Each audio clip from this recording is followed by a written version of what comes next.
कल्पना कीजिए कि आप अपने 3 सबसे अच्छे दोस्तों के साथ एक घने जंगल में टहल रहे हैं। धूप खिली है, रास्ता साफ है और आप सिर्फ 20 मिनट के लिए बाहर निकले हैं। आप रास्ते में आने वाली एक बड़ी सी काई जमी चट्टान के पीछे मुड़ते हैं, अपने ग्रुप से महज 10 फीट आगे।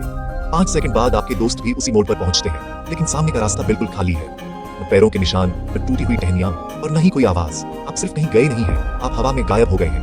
ये किसी हॉरर फिल्म की कहानी नहीं है। ये 14 जुलाई 2019 की सच्चाई है, जब 24 साल के एलियस थॉर्न ने ब्लैकवुड प्रिजर्व के साए में कदम रखा और फिर कभी वापस नहीं आया। आज हम एक ऐसे मामले को देखेंगे जो never stepped out.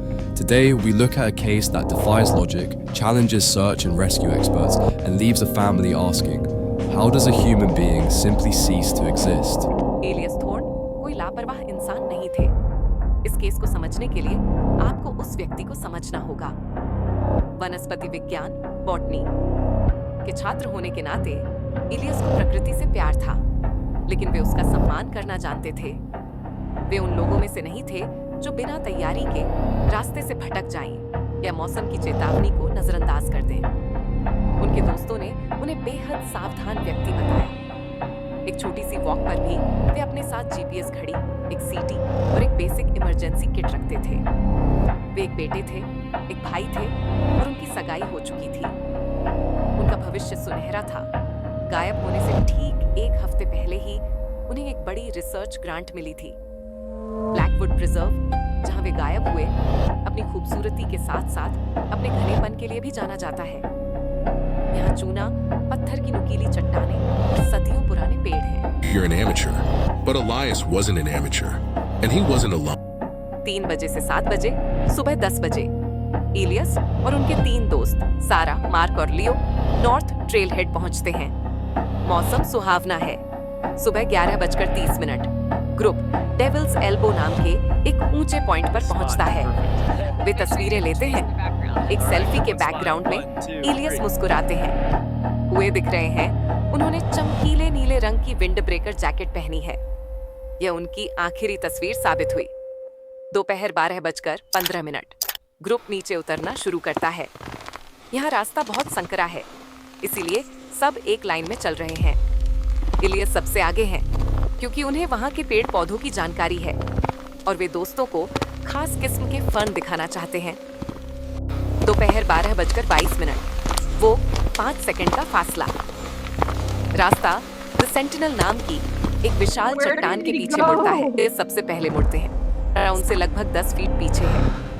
रास्ते की एक जड़ से बचकर निकलने में सारा की नजर एलियस पर से सिर्फ 5 से 10 सेकंड के लिए हटती है।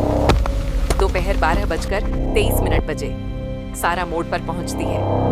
सामने 50 गज का रास्ता बिल्कुल सीधा और साफ है। एलियस गायब है। शुरुआत में सबको लगा कि वे मजाक कर रहे हैं। वे उनका नाम पुकारते हैं, हंसते हैं, लेकिन जैसे जैसे सेकंड मिनटों में बदलते हैं, हंसी गायब हो जाती है। वहाँ छिपने की कोई जगह नहीं। बाईं ओर सीधी गहरी खाई है और दाईं ओर की चढ़ाई इतनी खड़ी है कि कोई भी कुछ सेकंड में वहाँ नहीं चढ़ सकता। दोपहर 1 बजे गला बैठने तक चिल्लाने के बाद एलियस कहाँ गए?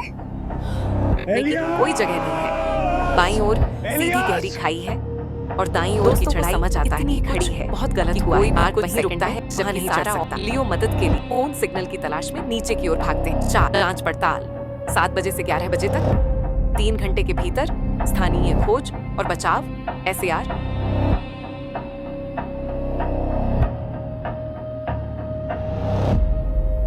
Within 3 hours, local search and rescue teams were on the scene. Within 12 hours, it became one of the largest search operations in the state's history.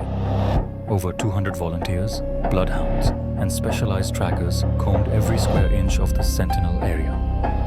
The bloodhounds did something strange. They picked up Elias's scent at the corner where he was last seen. But then, they began circling in place. They acted confused, eventually whining and laying down. To the handlers, it was as if his trail simply stopped. Thermal imaging cameras flew over the canopy. In the middle of a cold night, a human body should glow like a beacon against the cool forest floor.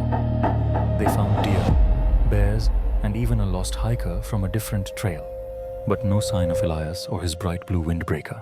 दोस्तों से पूछताछ। किसी भी लापता होने के मामले में सबसे पहले साथ मौजूद लोगों पर शक किया जाता है। सारा, मार्क और लियो से अलग अलग पूछताछ की गई। उनकी कहानियों में कोई अंतर नहीं था। उनका दुख साफ दिख रहा था। उनका पॉलीग्राफ टेस्ट भी हुआ और तीनों पास हो गए। इसके अलावा वहां संघर्ष का कोई निशान नहीं था, न खून, न फटे हुए कपड़े, न ही मिट्टी में हाथापाई के निशान। दिन हफ्तों में बदल गए और ये केस सुलझने के बजाय और उलझता गया। जीपीएस घड़ी गायब होने के 6 महीने बाद पर्वतारोही को एक चपट्टी चट्टान पर एक जीपीएस घड़ी रखी हुई मिली। ये इलियस की घड़ी थी, करीने से बंद की हुई, जैसे किसी ने उसे जानबूझकर वहां रखा। जब इसकी जांच की गई तो उसमें दर्द डेटा नामुमकिन सा था। रिकॉर्ड के अनुसार इलियस घनी झाड़ियों के बीच से 40 मील प्रति घंटे की रफ्तार से दौड़ रहे थे, जहाँ कोई रास्ता तक नहीं था।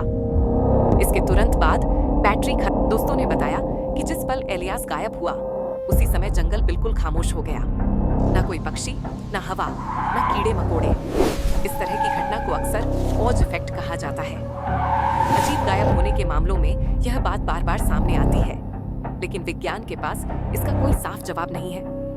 अगर एलियास फिसल कर गिर गया होता या किसी जानवर ने हमला किया होता तो कुछ न कुछ निशान जरूर मिलते। उसने चमकीली नीली रंग की जैकेट पहनी थी जो हेलीकॉप्टर से भी आसानी से दिख जाती, लेकिन सालों की तलाश के बाद भी नीले कपड़े का एक धागा तक नहीं मिला। ना जूते, ना बैग, कुछ भी नहीं। अगर उसका अपहरण हुआ तो कोई इंसान सिर्फ 5 सेकंड में यह कैसे कर सकता है? थॉर्न का केस ठंडा लेकिन चालू माना जाता है। हर साल 14 जुलाई को उसका परिवार नॉर्थ ट्रेल हेड आता है और फूल रखकर लौट जाता है। ब्लैकवुड प्रिजर्व में इसके बाद भी 3 लोग गायब हो चुके हैं पिछले 10 सालों में। सभी या तो अकेले हाइक कर रहे थे या थोड़ी देर के लिए अपने साथियों से अलग हो गए थे। उनमें से कोई भी आज तक नहीं मिला। सबूत न होने की वजह से पुलिस ने किसी अपराध की बात को खारिज कर दिया है, लेकिन मौसम की वजह से मौत भी नहीं मानी गई क्योंकि कोई शरीर नहीं मिला। इलियास सिस्टम में एक भूत बन चुका है, एक फाइल जो किसी पुराने दफ्तर में पड़ी है, किसी ऐसे सबूत का इंतजार करती हुई जो समझ में आ सके। हम सोचते हैं कि हम इस दुनिया के मालिक हैं। हम सड़कें बनाते हैं, सैटेलाइट से जंगलों को नापते हैं और अपनी जेब में पूरी दुनिया की जानकारी रखते हैं। हमें लगता है कि हम सुरक्षित हैं, लेकिन एलियास थॉर्न का मामला हमें याद दिलाता है कि आज भी कुछ जगहें ऐसी हैं जहां नियम काम नहीं करते। ऐसी जगहें जहां एक मोड़ पर रखा गया एक कदम आपको हमारी दुनिया से बाहर कहीं और ले जा सकता है। अगली बार जब आप जंगल में हो और अचानक आपको आगे चल रहे इंसान के पास जल्दी पहुंचने की बेचैनी हो, या जब जंगल अचानक चुप हो जाए और पक्षी गाना बंद कर दे, तो रुकना मत, पीछे मत देखना, बस चलते रहना, क्योंकि जंगल हमेशा वो चीज वापस नहीं